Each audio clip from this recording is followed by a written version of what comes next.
Bem, meus irmãos, vamos então para mais uma aula, não é?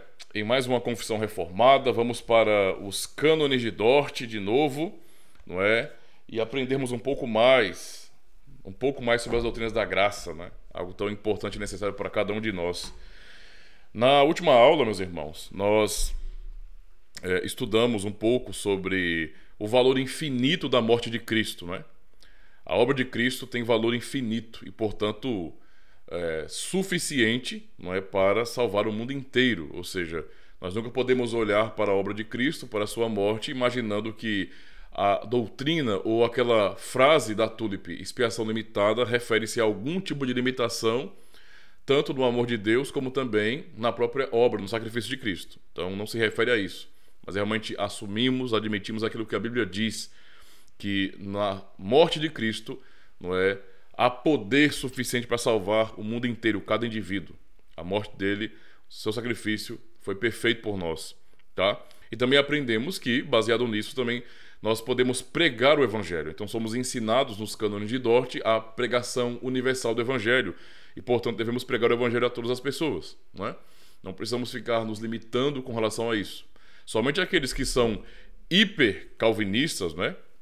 Eu não gosto nem de ver pessoas assim como calvinistas, na verdade, mas quem tem essa mentalidade de que a soberania de Deus acaba anulando a nossa responsabilidade, acha que muitas vezes nós não precisamos evangelizar, né? Que a nossa participação consciente na obra de Deus é algo inútil e desnecessário, porque afinal de contas Deus é soberano, Ele predestina, não temos que fazer nada. E não é assim que funciona, na verdade, não é? Nós somos parte da própria providência de Deus para, não é, o chamamento dos seus eleitos, não é, na pregação do Evangelho. Então temos que pregar o Evangelho sem ficar com receio se alguém é eleito ou não, porque Deus não nos revelou quem são seus eleitos, né? Deus não coloca um sinal na testa das pessoas que Ele elegeu, que Ele amou na eternidade. Por isso somos apenas ensinados a pregar o Evangelho, certo? A todas as pessoas, certo? E aproveitar todas as oportunidades que temos para fazê-lo, tá? Então foram os assuntos que realmente refletimos bem a respeito dos cânones de Dort. Hoje nós iremos avançar sobre esse assunto, mas dessa vez nós vamos falar, não é, justamente sobre o que acontece quando estamos pregando o Evangelho, né? O que acontece na proclamação universal do Evangelho.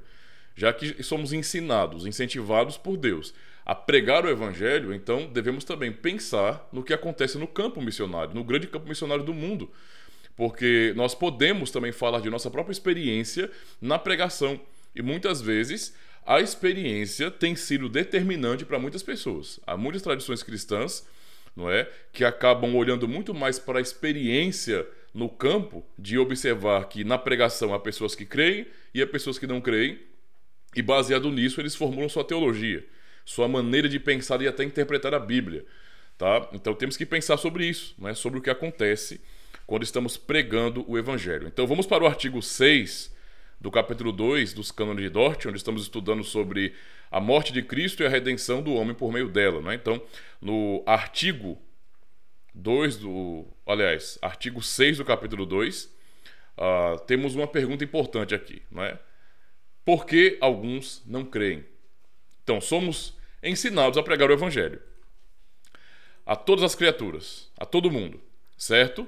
E podemos, por conta disso, nutrir uma ideia um pouco fantasiosa e até romântica, digamos assim, de que, porque eu prego, necessariamente todos aqueles que vão ouvir a minha pregação vão crer.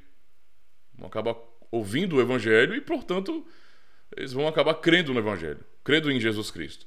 Mas não é isso que nós observamos. Por isso a pergunta aqui é importante. O artigo 6 é: por que alguns não creem? Então vamos começar primeiro daquilo que é negativo, para depois olharmos para aquilo que é positivo, para aqueles que creem, tá bom? Então, primeiro, por que alguns não creem? Então, diz bem assim o artigo: muitos que têm sido chamados pelo Evangelho não se arrependem nem creem em Cristo, mas perecem na incredulidade.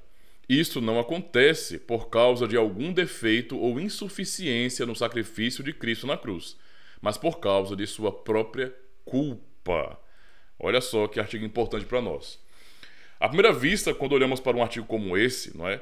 E já tendo muitas ideias de como as pessoas pensam a respeito da pregação e tudo mais, de como Deus salva o homem, muitos podem realmente pensar o seguinte, que uma vez que depende do homem, não é? Está no poder do homem crer ou não, então é culpa do homem, simplesmente isso, ele está rejeitando o evangelho, e nós também assumimos isso, como está aqui no artigo, né? No artigo 6.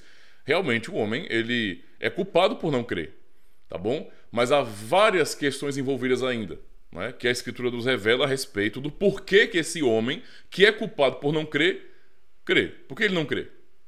Por que ele não crê? Porque ele não confia no evangelho, porque ele ouve a palavra de Deus e ele não dá crédito, não é? Na primeira carta aos Coríntios, né, Paulo, no capítulo 2, fala que o homem natural não compreende as coisas do Espírito de Deus. Olha só. O homem natural não compreende as coisas do Espírito de Deus. Certo?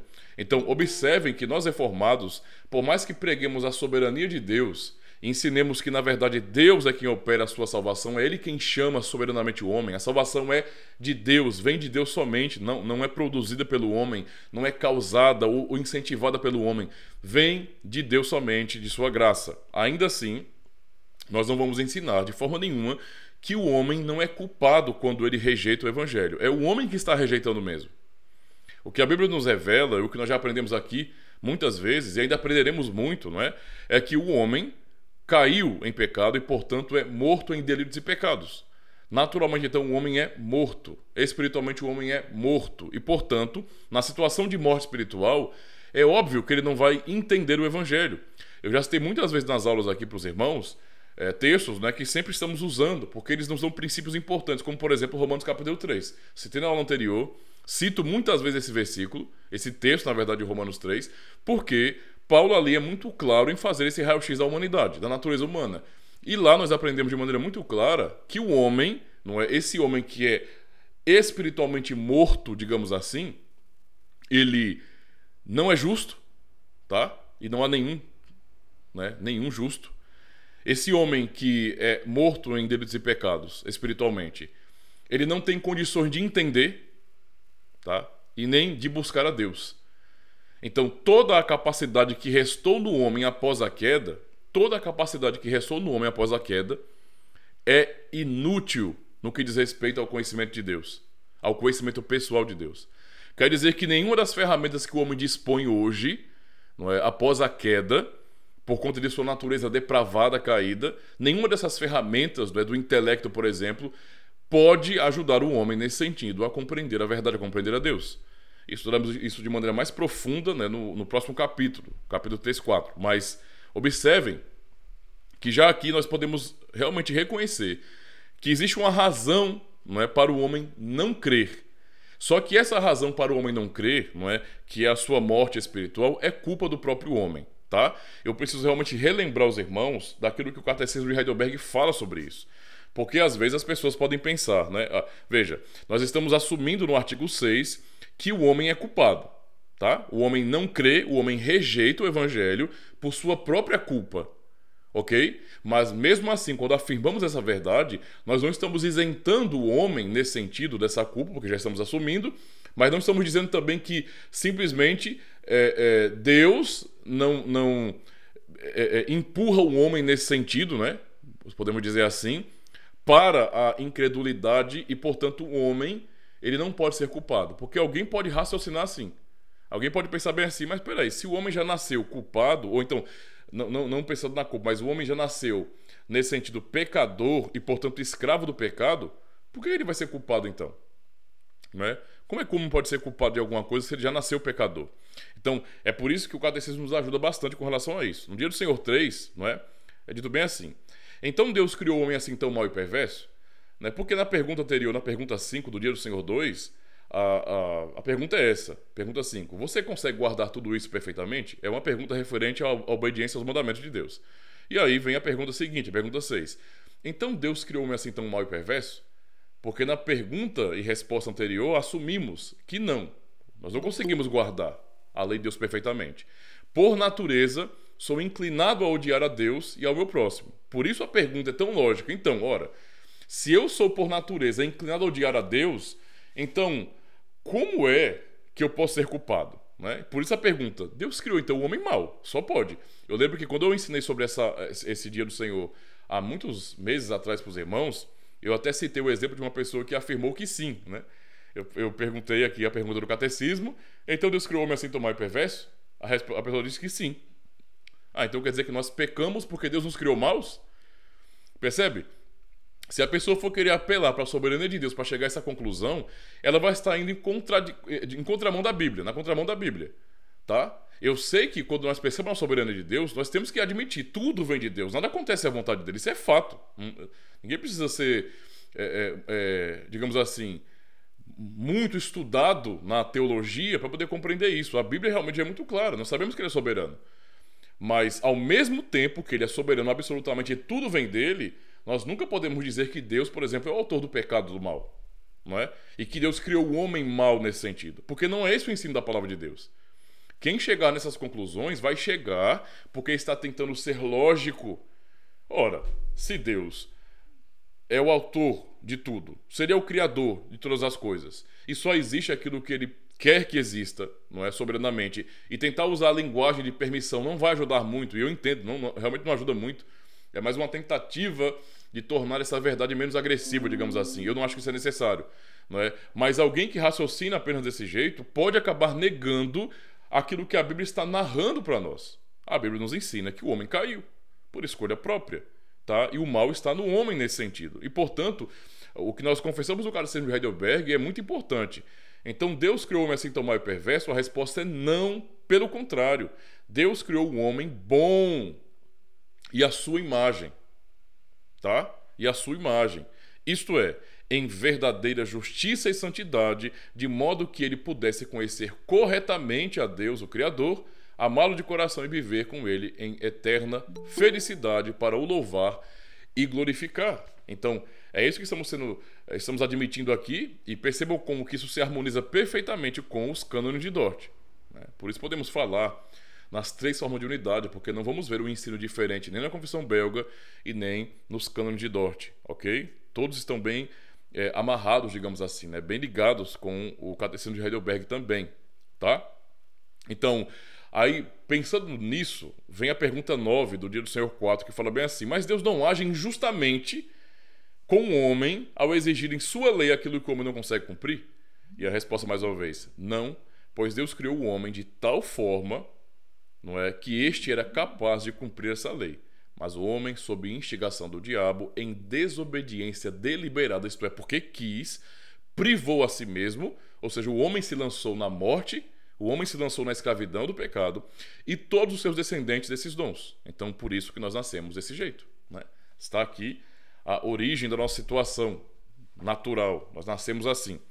Então, veja, a pergunta que nós temos aqui, né, no artigo 6 dos cânones de Dort é: por que alguns não creem? Porque temos que pregar o evangelho. Temos que anunciar o evangelho a todo mundo. Esse é o fato, é o que a Bíblia ensina, tá? E a Escritura não nos leva a um outro caminho, mas sempre nos ensina isso, a pregar o evangelho para todas as pessoas. Por que que alguns não creem?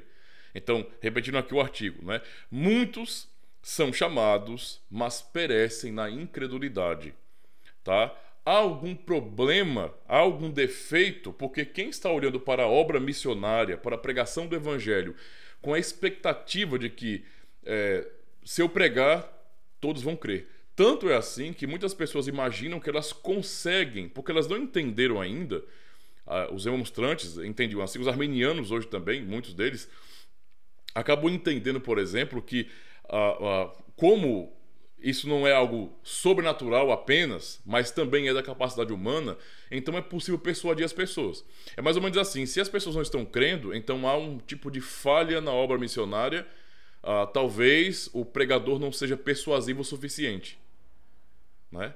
Talvez o pregador não seja tão eloquente, talvez ele não tenha jeito para falar, talvez a pessoa seja muito insossa, sei lá, assim, sem graça, ela não consegue falar de uma maneira que conquista o coração dos ouvintes. Não é? Quem está colocando, digamos assim, a responsabilidade total, não é, em como nós pregamos o evangelho, ou nas nossas capacidades, digamos assim, então vai notar, ou então vai pelo menos apontar para o próprio homem como sendo culpado por outros não crerem. Então a culpa é do pregador, a culpa é de quem prega. Só que aqui nós aprendemos o seguinte: não há defeito nenhum, tá? Não há defeito nenhum. Primeiro, não há defeito na obra de Cristo. Então, o sacrifício de Cristo é perfeito, é suficiente, É perfeito, acabou. O que ele fez foi para salvar de fato, tá? E de vez em quando eu gosto de fazer uma comparação para quem pensa desse jeito, de que nós temos a obra de Cristo que é perfeita para salvar e, portanto, é suficiente para salvar, e ele morreu para salvar de verdade, como nós aprendemos já. Mas para quem pensa em que é possível persuadir o homem, me diga, quem pode ser mais persuasivo do que o próprio Cristo pregando neste mundo? Nós pregamos a palavra dele, certo? A palavra dele. Mas tenta imaginar se poderia haver algo mais persuasivo do que o próprio Cristo pregando aqui. Mas lembra, não é, em João capítulo 10, quando ele fala, quando ele está lá no pórtico de Salomão e os judeus ali procuram ele e começam a questioná-lo, o que ele diz àquelas pessoas que perguntam a ele? Eu já falei para vocês quem eu sou, no caso, mas vocês não creram. Né? Por quê? Porque vocês não são das minhas ovelhas. As minhas ovelhas ouvem minha voz e elas me seguem. Então observem que Cristo pregou com autoridade, calou muitos dos fariseus. Cristo não só pregou, mas operou sinais. E percebam que tudo o que ele realizou, não é, realizou como Deus homem. Deus homem estava aqui pregando a sua palavra, tá? Pregando a sua palavra. E mesmo assim pessoas não creram, tá? Então, não é uma questão de tentarmos persuadir as pessoas. Nós não podemos convencer as pessoas com um argumento simplesmente. Né? Argumentos são muito válidos, com certeza são muito bons, talvez em um contexto de uma conversa, de um debate, mas no que diz respeito ao coração da pessoa, ou Deus opera, ou não há mudança. Então não depende da gente. Não depende do ser humano. Por isso, temos que admitir que não há problema nenhum na obra de Cristo. Não há nenhum problema, nenhum defeito na palavra. E nem tampouco podemos imaginar que os pregadores, não é, eles são culpados, não é, por não haver conversão, porque eles são fracos na sua homilética, porque eles não são poderosos nas palavras, na maneira de falar com as pessoas. Não, isso são peculiaridades que eu sei que torna, digamos assim, a pregação mais agradável em muitos aspectos. É importante que seja isso, nós não podemos seja assim, nós não podemos descartar a nossa responsabilidade com relação a isso, mas em última instância, quem opera é Deus, tá? Então, veja, o homem está num estado de impossibilidade, o homem não consegue, esse é o ponto. A persuasão humana não é suficiente para chegar no coração do ser humano, tá? Então, não é como uma mera questão de psique, né? Você vai para psicólogos, por exemplo, psiquiatras, e muitas pessoas têm uma ideia errada sobre esses profissionais e imaginam que eles realmente conseguem acessar a alma humana. O que tolice, né? É uma bobagem imaginar que um ser humano, por meio de técnicas, ele consegue acessar aquilo que é mais íntimo do coração do outro ser humano. Não, isso não existe, irmãos. Não existe. Nós não podemos alcançar até onde o Espírito Santo alcança, até onde Deus alcança. Somente Deus consegue chegar no mais íntimo do ser humano. Esse é o ponto aqui, tá? Então o homem está numa situação de impossibilidade, incapacidade, ele não consegue, porque a sua condição natural após a queda é de morte espiritual. E, portanto, nenhum tipo de persuasão humana funciona. Não tem como.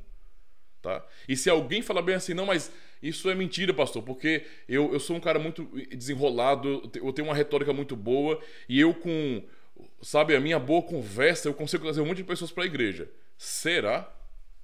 Porque há várias razões que motivam pessoas a ir para a igreja. E nem todas, não é? São razões do próprio Espírito Santo na vida da pessoa. Nem todas as razões, as motivações para as pessoas irem para a igreja são santas de verdade. As pessoas podem ir para uma comunidade cristã por vários motivos. Um deles, tentar arrumar um casamento. Lá fora não tem ninguém que preste, vou para a igreja, né? Para ver se eu consigo fisgar alguém. Uma outra razão, eu vou porque de repente lá Deus me abençoa, porque aqui fora eu estou numa situação muito ruim. Se eu vou para a igreja, eu vou prosperar, por exemplo. Eu vou crescer, eu vou ter a ajuda de todo mundo. Ou seja, são vários motivos que podem levar uma pessoa a ir para a igreja. Ou para sentir parte de algo maior, ou porque a pessoa entende que culturalmente ter uma religião é uma coisa boa. E o que tem mais aqui é cristianismo, então vou para uma igreja. Há várias razões que podem levar uma pessoa a ir para a igreja. Certo? Então, uma pessoa pode apenas convencer outra nesse sentido, com seus argumentos, mas não levá-la até Cristo de verdade. Mas apenas a si mesmo, ou então apenas o contexto cultural religioso cristão, digamos assim. Certo? Então é importante compreender isso. não é? Para entender o seguinte, essa é a situação do homem, e como lemos aqui também no Catecismo de Heidelberg, não é? O homem se colocou nessa situação. A culpa, então, é do homem. Por isso devemos pensar sempre, nós devemos pregar o evangelho a todas as pessoas, mas a razão do porquê muitas pessoas não creem, e por mais que você tente, você tem que tentar, tem que se esforçar sim, tem que insistir, mas deve confiar que não depende de você a transformação de ninguém, não é? Tem que reconhecer também que quando as pessoas não creem no evangelho, tá?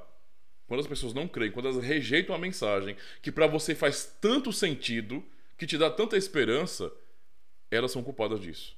Elas não creem porque elas são culpadas. Elas se lançaram nisso. O ser humano, a humanidade se lançou nisso aí. Então, não crer é culpa do homem. Não crer é culpa da humanidade. Isso nunca pode ficar bagunçado na nossa mente, não. Nós temos que entender isso, tá? Não crer é culpa do próprio ser humano, tá bom? E nunca podemos usar a soberania de Deus para ultrapassar esses princípios que o próprio Senhor revela em sua palavra. O homem é culpado. Por isso, não é, que nós temos... É importante compreender isso, né? Para não confundir. A Bíblia, meus irmãos, não é um livro de teologia sistemática. Nós fazemos sistemática, tá? A Bíblia, a teologia bíblica, ela é relacional. Deus revela, não é, ou ele revelou ao seu povo tudo que está aqui a respeito dele, não é, do que ele achou que nós deveríamos conhecer de uma maneira relacional, se relacionando pactualmente com o seu povo. Então não é um livro que vem mastigadinho, de maneira sistemática, separado das doutrinas, não. Tá? Então não podemos, não é coerente sermos sistemáticos demais, imaginando que eu só devo pensar de maneira sistemática. Não. Há princípios aqui que eu não posso ultrapassar. Ainda que pareça lógico, eu tenho que tomar cuidado, porque a nossa lógica é limitada. Somos homens. Não podemos determinar a verdade somente por lógica, não. A Escritura tem que nos guiar em tudo, inclusive nisso, tá bom? Senão, a teologia fica sem a sua base, que é a Bíblia, né? Sem a sua matéria-prima. Então, guardemos isso no nosso coração, porque é que na pregação do Evangelho, na proclamação universal do Evangelho, há tantas pessoas que não creem. Digo mais, a maioria não crê. Por quê? Por culpa delas. Não é? Literalmente culpa delas. E podemos agora analisar, não é esquecer a soberania de Deus, não, mas olhar para o quadro da humanidade. Não é? Quando você está pregando para alguém, convidando para vir para a igreja, falando sobre Jesus Cristo, não é? Confrontando o pecado da pessoa com os 10 mandamentos e falando se arrependa e a pessoa diz não, ri da sua cara, é a pessoa mesmo. Ela não quer realmente. Ela ouve a mensagem que você prega e ela ri, e ela zomba, e ela é culpada por isso. E um dia Deus vai realmente cobrar essa pessoa por isso aí. Deus vai estar responsabilizando por isso. Isso é importante compreender. Né? Eu já falei algumas vezes em pregações na igreja justamente assim, né? É muito fácil as pessoas hoje negarem a Jesus Cristo. O duro vai ser quando ele negar essas pessoas. Quando ele mesmo negar, eu não conheço vocês. Esse é o ponto. Então, as pessoas são culpadas. Isso é fé reformada, tá bom? Agora vamos para o artigo 7, que diz bem assim: por que outros creem? Então são dois resultados, tá? A pregação do Evangelho é ordenada por Deus, temos que anunciar a verdade dele, mas nós notamos no campo de pregação, no campo missionário, dois resultados. Outras pessoas creem. Certo? Outras pessoas creem. Eu vou ler aqui o artigo, que diz bem assim: mas aqueles que verdadeiramente creem e pela morte de Cristo são libertos e salvos dos seus pecados e perdição, recebem tal benefício e apenas por causa da graça de Deus que lhes é dada em Cristo desde a eternidade. Deus não deve a ninguém tal graça. Então, antes de chegar à exposição desse artigo, observem bem algumas questões aqui, alguns pontos importantes. Para quem entende, não é, que o ser humano ele não morreu, como Deus disse que ele morreria se comesse do fruto da árvore do conhecimento do bem e do mal, lá no Éden, não é? Para quem entende que Adão não morreu, ou então que a queda de Adão, a queda da humanidade em Adão, foi apenas uma doença curável, naturalmente falando, ou se Adão tivesse caído apenas de uma altura que não fosse tão distante assim, e portanto ele só se machucou, se quebrou um pouquinho, mas não foi suficiente para matá-lo, ou entende o pecado na vida da humanidade como um mero arranhão que incomoda, tá? Que nos deixa imperfeitos, mas não nos matou, não é? Quem pensa assim já tem a semente de Pelágio no coração, tá? Desse herege Pelágio. E acaba entendendo realmente que o homem tem capacidade para. Né? Isso realmente é um problema, irmãos, porque as pessoas colocam no próprio ser humano, né, a caneta do seu destino. O ser humano, ele tem o poder para a decisão e até para mudar. E isso entra em contradição com a Escritura, porque, imagine, a Bíblia nos ensina de maneira muito clara que o homem morreu. Deus disse que ele morreria e ele morreu espiritualmente. Né? As maneiras que Paulo usa no Novo Testamento para poder falar sobre o homem, sobre a natureza humana, é essa. Né?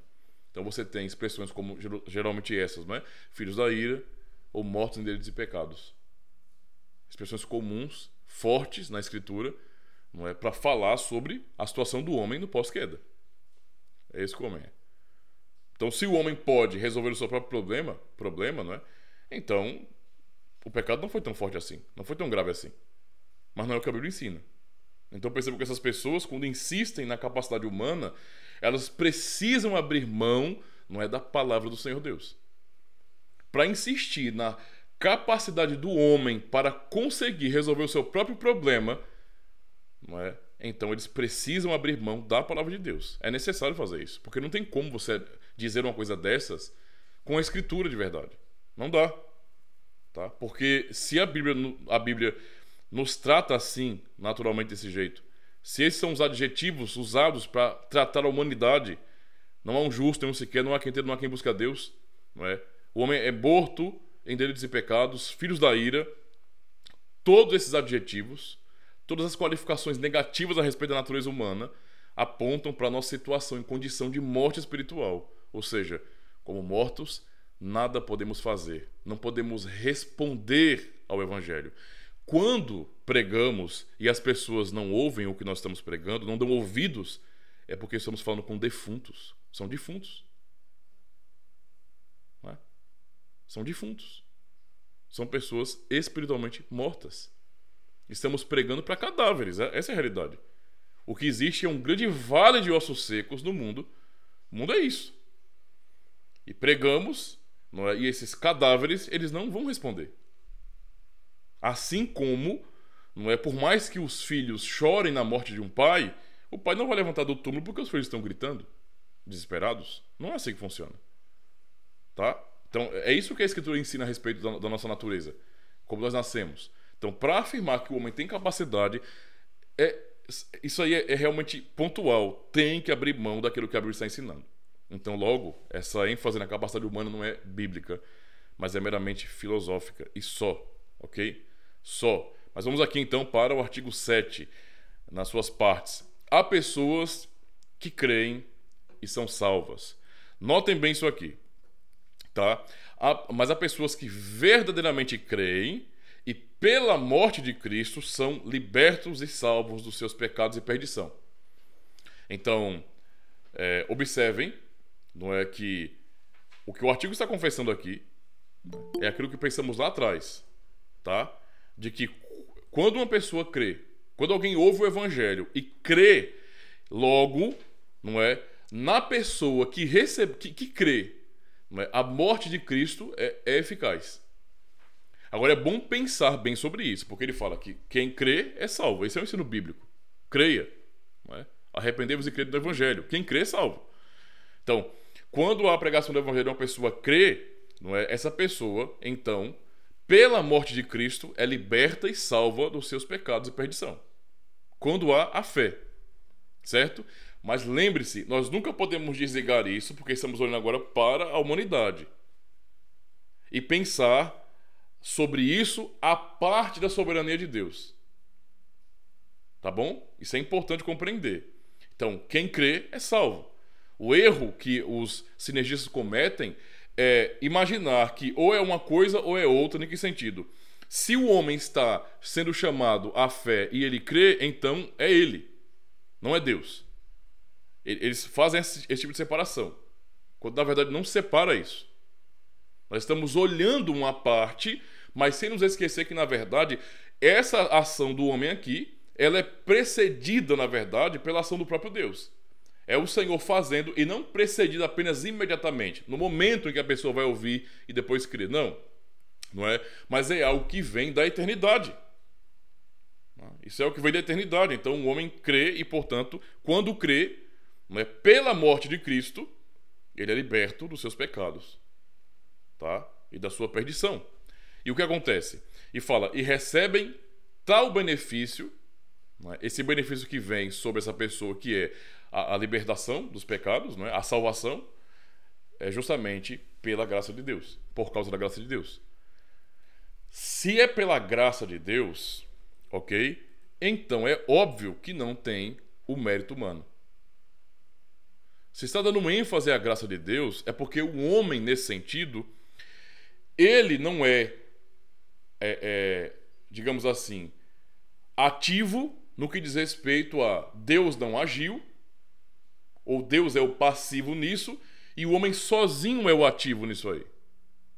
Certo? Por que nós podemos dizer isso aí? Porque, na verdade, nós já aprendemos que o homem está morto em delitos e pecados. Não há quem entenda, não há quem busque a Deus. Tá?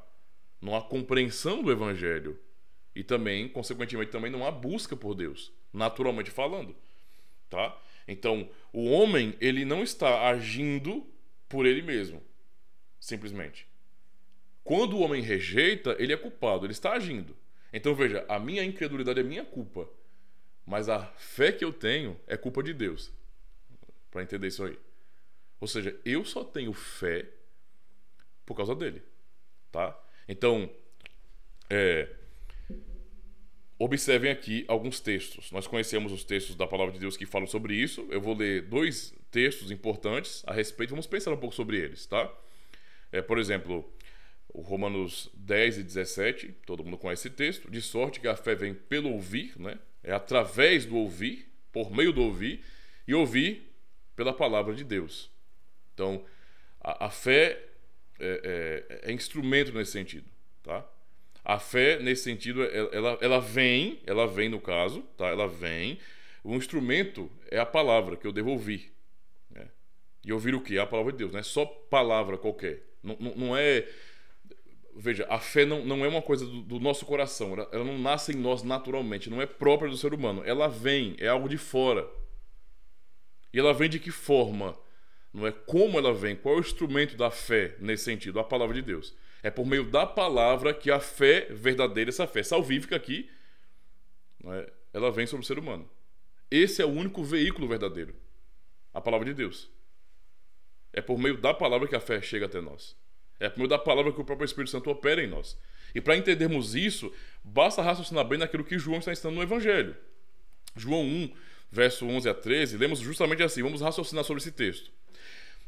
Veio para o que era seu e os seus não receberam. Notem, né? Vamos pensar na questão da pregação do Evangelho, né? Então, ele pregou e os seus, os judeus, não receberam ele, tá? Como nós também temos a experiência de pregar e pessoas não receberem a pregação do Evangelho, tá? Então, veio para o que era seu e os seus não receberam. Mas a todos quantos o receberam, deu-lhes o poder de serem feitos filhos de Deus. Então, primeiro, nós estamos vendo aqui, mas a todos quantos o receberam. Se eu leio esse texto e foco, se o meu objetivo, o meu pressuposto é que o ser humano é capaz, que ele pode, que ele não morreu, se eu já abrir mão dos princípios bíblicos, eu vou ler esse texto assim, dando ênfase a essa parte. Mas a todos quantos receberam, tá vendo aí? É o homem que faz, se o homem não fizer, não tem jeito. Somente aqueles que, porque eles têm capacidade para, aqueles que recebem a Cristo, então, são feitos filhos de Deus. Isto é verdade, irmãos. Entendeu? Só que isso não é verdade, essa não é a verdade toda. Certo? Isso é verdade, mas não é verdade toda. De fato, aqueles que recebem é o que nós confessamos também aqui nos cânones. Esses são feitos filhos de Deus. Quem recebe a Cristo, recebe o poder de serem feitos filhos de Deus.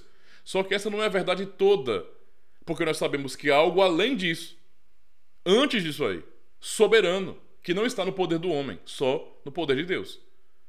E que no fim manifesta esse receber aqui. Porque olha o que João vai dizer. Deu-lhes o poder de serem feitos filhos de Deus aos que creem no seu nome. Aí mais uma vez, até aqui Eu só estou olhando para a fé humana, para o homem crendo em Deus e sendo seu filho. Mas aí João, ele explica isso. E a explicação realmente é fantástica, porque ele vai dizer no verso 13: os quais não nasceram do sangue, nem da vontade da carne, nem da vontade do homem, mas de Deus. Percebe que essa parte aqui ela é conclusiva? Ela está explicando a parte anterior. Olha, veja, o verso 12: mas a todos quantos o receberam, deles o poder de serem feitos filhos de Deus, aos que creem no seu nome. A pergunta aqui deve ser: e quem é que crê no nome de Deus? Quem é que crê em Cristo para ser feito filho de Deus? O próprio João está explicando. Os quais... Quem são os que creem? Os quais que não nasceram da carne. Quem é que crê? Aqueles que não nasceram da carne. Porque nascer da carne não dá possibilidade de fé natural. Lembre-se, o Romanos capítulo 3. Não há quem entenda, não há quem busque a Deus.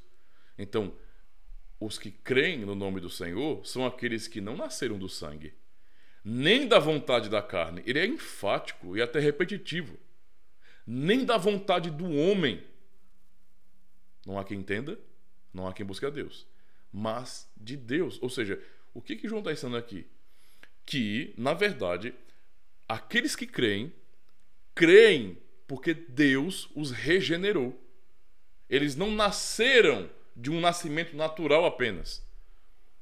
O nascimento que lhes fez enxergar a verdade, ouvir o Evangelho e crer é justamente a regeneração. É a ação de Deus, o Espírito Santo, dando vida à pessoa. É o novo nascimento. Não é? Ou seja, quem é que crê? Quem foi regenerado. Tá? Quem foi regenerado? Deus regenera. Não é? E quando ele regenera, o homem crê. Não tem como ser regenerado e não crer. O comum, o normal, a regra é que quem não é regenerado não crê. Ou seja, quem é morto espiritualmente falando não ouve. Não há quem entenda, não há quem busque a Deus. Para que o homem creia, o que Deus faz? O regenera. Lhe dá vida por meio da sua palavra. É a obra do Espírito Santo. Isso tudo vem na pregação da palavra. Certo? Às vezes as pessoas querem fazer separações, né? A briga da Ordo Salutis, o que vem primeiro, a regeneração ou a fé? A regeneração. Mas isso não é uma coisa separada, entende? Mais uma vez, a nossa tentativa de ficar sistematizando a teologia nos faz às vezes ficar pensando de maneira muito lógica e perdermos de vista, não é, essa beleza do Evangelho. É o Espírito Santo operando tudo isso na pessoa. Ele fazendo com que a pessoa venha nascer de novo, seja regenerada. E, portanto, quem é regenerado, ou seja, quem não nasceu do sangue, da vontade da carne, da vontade do homem, mas de Deus, esses que nasceram de Deus, esses creem no nome do Filho de Deus e, portanto, recebem o poder de serem feitos filhos de Deus. Tá? Então, isso não é difícil de compreender de jeito nenhum. É o que a Escritura está revelando, ensinando para cada um de nós. Por isso, nós podemos compreender. A pergunta, então, é: eu sei por que algumas pessoas não creem. Por conta delas mesmas. Elas são culpadas. Por quê? O ser humano se lançou nisso. Lembra do catecismo? Pois é. E por que há pessoas que creem? Por causa de Deus. Então, mais uma vez, nós somos culpados pela morte espiritual. Nós somos culpados pela incapacidade de crer, de ir a Deus. Nós somos culpados por nossa própria incredulidade. Certo? Isso é verdadeiro. E nós sabemos disso na vida, na prática. A Bíblia ensina e nós vemos isso aí. Mas o único que pode ser culpado por crermos e confiarmos no Evangelho é o próprio Deus. É o próprio Deus. Tá?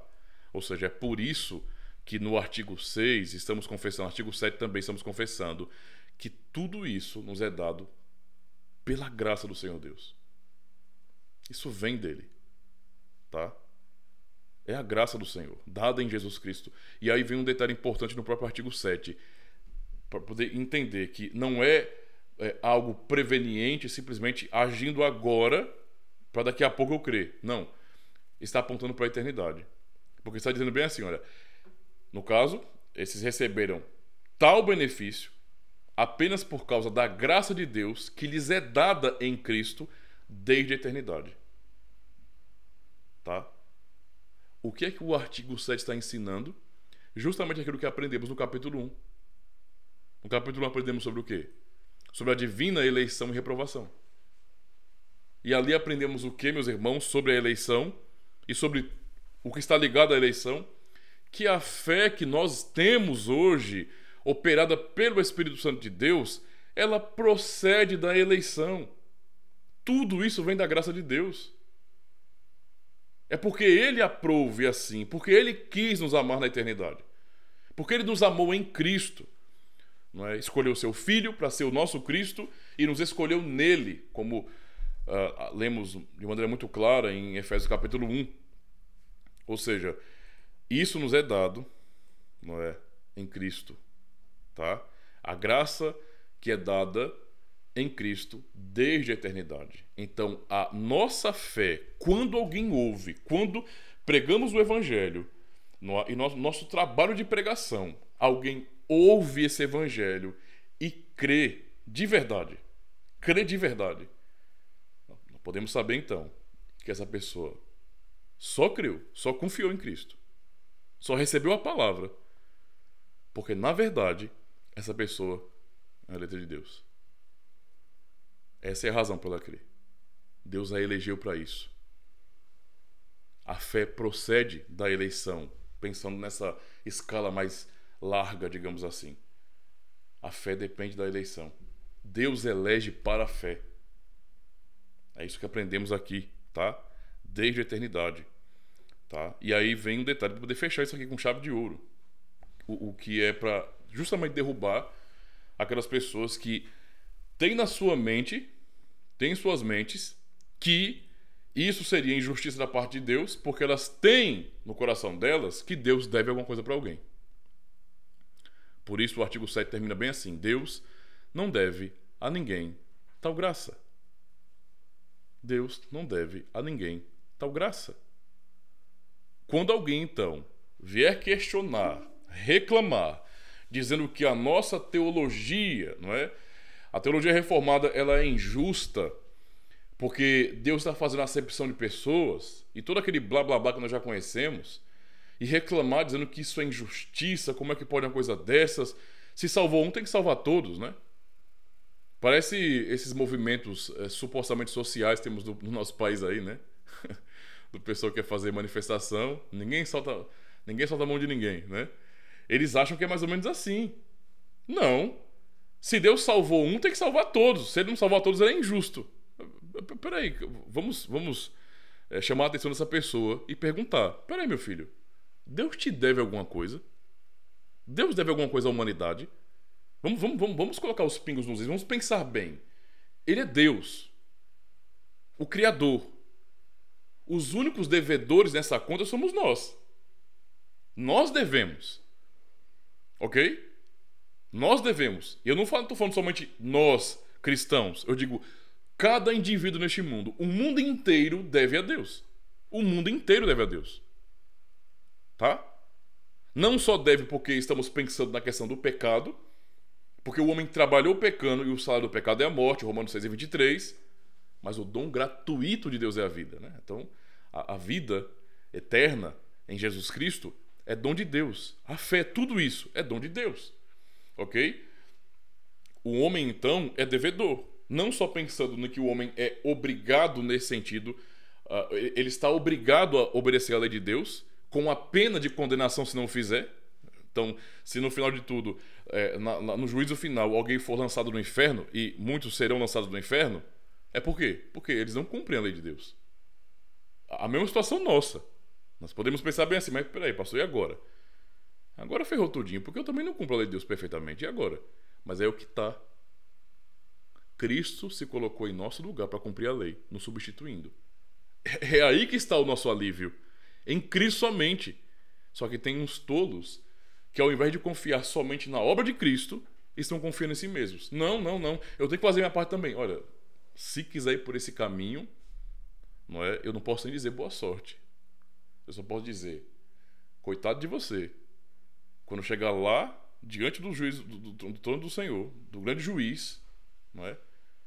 Você estiver com essa mentalidade, tá? De que você cooperou de alguma maneira. Você não fez nada. Se você crê em Cristo, agradeça somente a Ele por conta disso. A Deus, só. Então, toda a humanidade deve a Deus. Essa é a realidade. Todos são devedores. Ele nos criou com um propósito. E nós então, naturalmente, porque fomos criados por Ele, porque Ele é o Criador, todos estamos obrigados a obedecê-lo, com a pena de sermos condenados se não obedecê-lo. Essa é a realidade. E não faz nem sentido o questionamento. O questionamento, ele acontece, mas ele é tão estúpido, tão vergonhoso, é uma prova tão cabal da ignorância e cegueira e morte espiritual humana, não é? Que não faz sentido. Deus nos criou, devemos a Ele. E o ser humano inverte as coisas e acha que Deus está sendo injusto se Ele quis na eternidade, em seu conselho eterno, escolher alguns para serem salvos por meio de Jesus Cristo e outros não. Quando Deus não deve nada a ninguém. Então, deve ser um argumento, não é, que devemos ter em nossa mente para responder aquelas pessoas que estão dizendo: vocês calvinistas reformados são injustos, sua teologia é injusta. Não, filho. A realidade é que Deus não deve nada a ninguém. Ele demonstra o seu amor a quem Ele quiser. Eu preciso ler Romanos 9? Preciso ler Romanos 9? Não é? Romanos 9, o que nós aprendemos em Romanos 9? Paulo repete o que Deus falou a Moisés, em Êxodo capítulo 33, né? Mas eu vou ler Romanos 9 porque Paulo aqui usa isso com um argumento bem profundo, direto, objetivo, né? Texto que todo mundo conhece aí. Romanos 9, Paulo vai dizer o quê? Olha, vamos lá. Não que a palavra de Deus haja falhado, a partir do verso 6. Faltado, né? Não que a palavra de Deus haja faltado, porque nem todos que são de Israel são de fato israelitas, tá? Nem por serem descendência de Abraão são todos seus filhos, mas em Isaque será chamada a sua descendência. Isto é, não são os filhos da carne que são filhos de Deus, mas os filhos da promessa, aliás, me perdoe, da promessa são contados como descendência, porque a palavra da promessa é esta: por este tempo virei e Sara terá um filho. E não somente esta, mas também Rebeca, quando concebeu de Isaque, nosso pai. Porque, não tendo eles ainda nascido, nem tendo feito bem ou mal, para que o propósito de quem?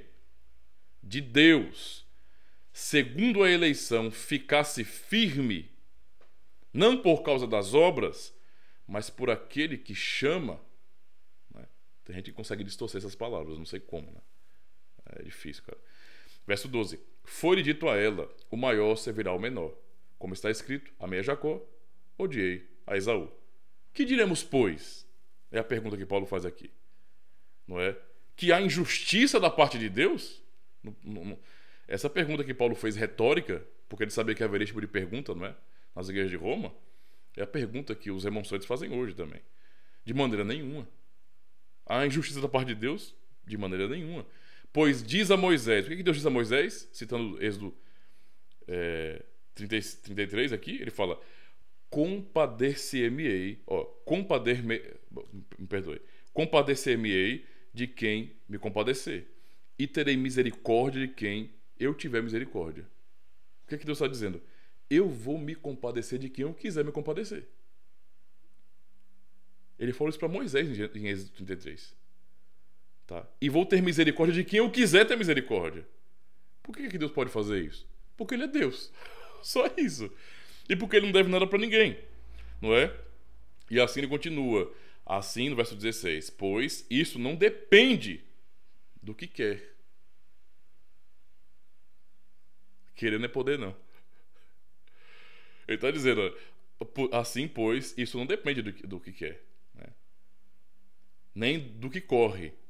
Mas de Deus que se compadece. Mas de Deus usar a sua misericórdia. Porque diz a Escritura a Faraó: para isto mesmo te levantei, para em ti mostrar o meu poder e para que o meu nome seja anunciado em toda a terra.